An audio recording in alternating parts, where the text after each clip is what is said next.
Messi ball receive করে first টাচে moment সামনের দিকে নিয়ে যান। এর ফলে যেটা হয়, প্রতিপক্ষের ডিফেন্ডাররা ক্লুলেস হয়ে পড়ে। দেখুন, বল রিসিভ করার পর মেসি গতি বাড়িয়ে মুহূর্তের মধ্যে বল নিয়ে প্রতিপক্ষের বিশ্বকাপ শেষ হওয়ার পরে গাইস মাত্র 38 মিনিটে ক্লাব পর্যায়ের খেলার ইন্টার মায়ামির মাঠে নেমে কি খেললো এটা লিওনেল মেসি। অসাধারণ, এই বয়সে এত ভালো পারফরমেন্স। বিশ্বকাপে তো অসাধারণ খেলে গেছেন, সেটা তো দেখেছি। এবং ইন্টার মায়ামিতে লাস্ট 38 মিনিট এই ম্যাচটাতে খেলেছে, ঠিক আছে। জাস্ট পাচিং এবং তার কিকগুলো জাস্ট অসাধারণ, ঠিক আছে। যা দর্শক ছিলেন তারা তো মনে করেন যে উল্লাসে ফেটে পড়ছিলেন, ঠিক আছে। ভিডিওটি দেখছি 10 স্পোর্টস ডেস্ক রিপোর্টে। তাই চলুন ভিডিওটি শুরু করা যাক। বিশ্বকাপ ফাইনালের 13 দিন পর মাঠে নেমে 38 মিনিট মাঠে খেলে কি করলেন লিওনেল মেসি, চলুন একটু দেখে নেই। মেসি মাঠে সাব হয়ে নামেন 52 মিনিটে। ঠিক নামার 10 সেকেন্ডের ভিতরে রদ্রিগো ডি পল মেসির দিকে একটা বল বাড়ায় দেন এবং মেসি তখন লেফট উইং পজিশনে কিন্তু ছিল। ঠিক তখনই দেখা গেল মেসির সেই trademark special awareness. Messi ball receive করে ফার্স্ট টাচে মোমেন্ট সামনের দিকে নিয়ে যান। এর ফলে যেটা হয়, প্রতিপক্ষের ডিফেন্ডাররা ক্লুলেস হয়ে পড়ে। দেখুন, বল রিসিভ করার পর মেসি গতি বাড়িয়ে মুহূর্তের মধ্যে বল নিয়ে প্রতিপক্ষের এই স্পেসটা পুরো ফাঁকা করে দিয়েছে, ঠিক আছে। এই যে স্পেসটা পুরো একদম, এখানে যদি একটা প্লেয়ার থাকতো তাহলে হয়তো বা ক্রস দিয়ে একটা কিছু করা যেত। দেখা যাক কি করছে। প্লেয়ার জোনে ঢুকে পড়ে। এখানে অন্য কোনো প্লেয়ার হলে হয়তো সোজা ড্রিবল না করে ডিফেন্ডারদের উপর চড়াও হতো, অথবা কাটব্যাক করে পাশে থাকা সুয়ারেজের দিকে বল হয়তোবা পাস বাড়িয়ে দিত। কিন্তু মেসি এখানে করলো কি, মেসি অপশন সিলেক্ট করেন সরাসরি বক্সে ইনভেট করে অ্যাঙ্গেল ক্রিয়েট করার, যাতে করে গোলের চান্স আরো বাড়ানো যায়। মেসি আসলে এখানে অনন্য, মানে সবার থেকে আলাদা।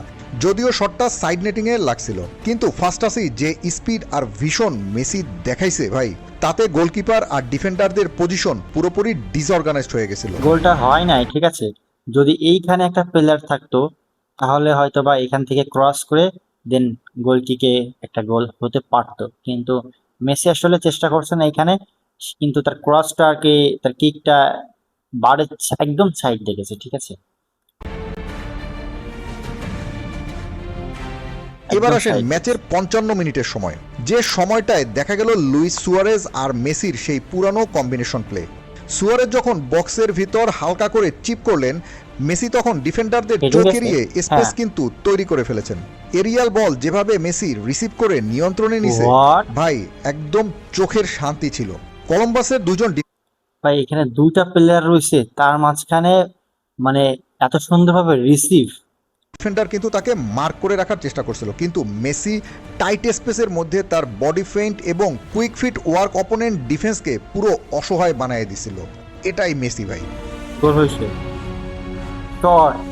এরপর আরো কয়েকবার মেসির রাইট উইং থেকে বল নিয়ে মাঝমাঠ থেকে কলম্বাসের ডি বক্সের কাছে গিয়ে লেফট উইং এ থাকা মাতেও সিলভেত্তির কাছে বল পাস বাড়িয়ে দেন। এই গোলটা ইংল্যান্ডের সাথে যে একটা খেলা হয়েছিল এই ফাইনালে, ঠিক আছে, ইংল্যান্ডের সাথে যে ওয়ার্ল্ড কাপে যে খেলাটা হয়েছিল, এই গোলটা একদম সেম দেখেন।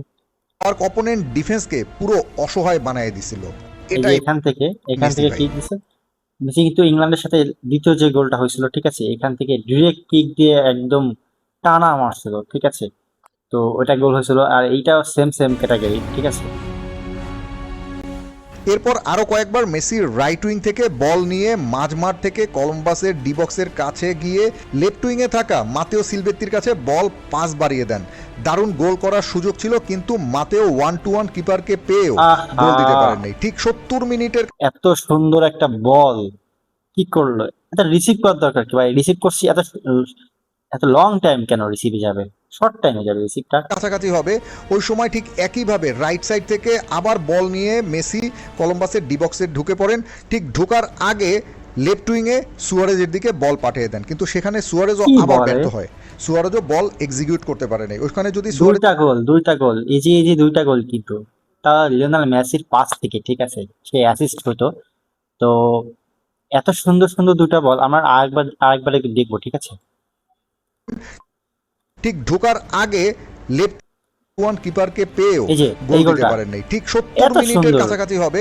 ওই সময় ঠিক একইভাবে রাইট সাইড থেকে আবার বল নিয়ে মেসি কলম্বাসের ডি বক্সে ঢুকে পড়েন। ঠিক ঢোকার আগে লেফট উইংয়ে সুয়ারেজের দিকে বল পাঠিয়ে দেন, কিন্তু সেখানে সুয়ারেজও আবার ব্যর্থ হয়। আবার সুয়ারেজও বল এক্সিকিউট করতে পারে নাই। ওইখানে যদি সুয়ারেজ গোলটা দিতে পারতো দুইটা তাহলে এখানে গোল একটা ভাই, এই যে দারুণ দুইটা একটা গোল, চান্স ক্রিয়েট এখানে হয়ে যেত। এত সুন্দর বল পেয়ে যদি বল না করতে এবার পারে, আসেন মানে ম্যাচের কিক না করতে 92 পারে, মিনিটে তাহলে তো হবে না। কি করছে দেখেন, মেসির অফ দ্য বল মুভমেন্ট যে কতটা ভয়ানক তা দেখলেই বুঝবেন। খেয়াল করলে দেখবেন মেসি কেন সবার থেকে আলাদা, কেন বল ছাড়া বা রান নেওয়া ছাড়াই কিভাবে ডিফেন্সের ব্লাইন্ড সাইডে পজিশন নেওয়া যায় সেটাই করে দেখাইছে মেসি। উইং থেকে যখন অ্যাটাক তৈরি হচ্ছিল, মেসি বক্সে এমন একটা পজিশনে দাঁড়িয়েছিল যেখানে হালকা টাচ পেলেই বল জালে জড়াতো। সাধারণত অন্য কোনো ফরওয়ার্ড হলে সেখানে সোজা বক্সে রান নিত, কিন্তু মেসি সেখানে রান পজ করে গ্যাপ তৈরি হওয়া পর্যন্ত নিজেকে ওয়েট করালেন। তখন বলটা কানেক্ট হলে নিশ্চিত গোল হতে পারত। অপোনেন্ট ডিফেন্ডারদেরকে নিজের পজিশন দিয়ে কনফিউজ করার এই অ্যাবিলিটিটাই হ্যাঁ, এখানে আসলে একটু ভুল হচ্ছে বলার হয়তোবা। এখানে সে ওয়েট করতে হবে, তো অবশ্যই ওয়েট করতে হবে, কারণ বলটা কিন্তু অলরেডি এই যে এখানে, ঠিক আছে, এখানে যদি বল থাকে তার থেকে ওয়েট করতেই হবে, হ্যাঁ, বল পাওয়ার জন্য। তো তারপরেও কিকটা নিয়েছিল, কিন্তু কিকে গোল হয় নাই। খেলার অন্যতম বড় সৌন্দর্য। এবার একদম ম্যাচের শেষ ভাগের অ্যাডেড টাইমের 3য় মিনিটে খেয়াল করুন, তখন মেসির মুভমেন্টটি ছিল আরও শার্প। ওয়ান টাচ ফুটবলে মেসি কি পরিমাণে অপোনেন্ট ডিফেন্সকে ভেঙে চুরে চুরমার করে দিতে পারেন তা দেখা গেল ঠিক ওই মুহূর্তে। মেসির উদ্দেশ্যে বাড়ানো তো গাইস, অসাধারণ পারফরমেন্স, ঠিক আছে, বলার মতন না, আসলে খুবই ভালো খেলতেছে মেসি দিন দিন, ঠিক আছে। মানে আমি 2012, 13, 14 থেকে 12, 13 থেকে খেলা দেখি, ঠিক আছে, লিওনেল মেসির। তো সে আগেও যেমন খেলতেছে, এখনো সেই একই ধারাবাহিকতা বজায় রাখতেছে। হ্যাঁ, আগে তার চলার স্পিড, দৌড়ানোর স্পিড একটু আলাদা ছিল। বয়সের তারতম্য এটা তো হবেই, এটা স্বাভাবিক, ন্যাচারাল ব্যাপার স্যাপার। তো আরেকটা বিষয় হচ্ছে, আগে যখন মেসি আহ দৌড় দিত, ঠিক আছে, তার গতি ছিল একটু অন্যরকম, আলাদা লেভেলের। হ্যাঁ, তার পাঁচের যে স্পিড গুলো একটু অন্যরকম, বল পেলেই মনে করুন যে একদম ছুটতো তো ছুটতোই, ঠিক আছে, অপোনেন্ট প্লেয়ারদের কিন্তু পানি খাওয়া দিত। হ্যাঁ, তো এখন কিন্তু মেসি ওই লেভেলের আসলে পাসিং স্পিড, ওই লেভেলের দৌড়াদৌড়ি সে করেন না, এখন সে ধীর গতিতে খেলার চেষ্টা করেন। এবং ক্যাটাগরি হিসেবে, প্লেয়ার হিসেবে, দল হিসেবে কোন খেলাটা প্রয়োজন সেই খেলাটা কিন্তু সে খেলার চেষ্টা করে, ঠিক আছে।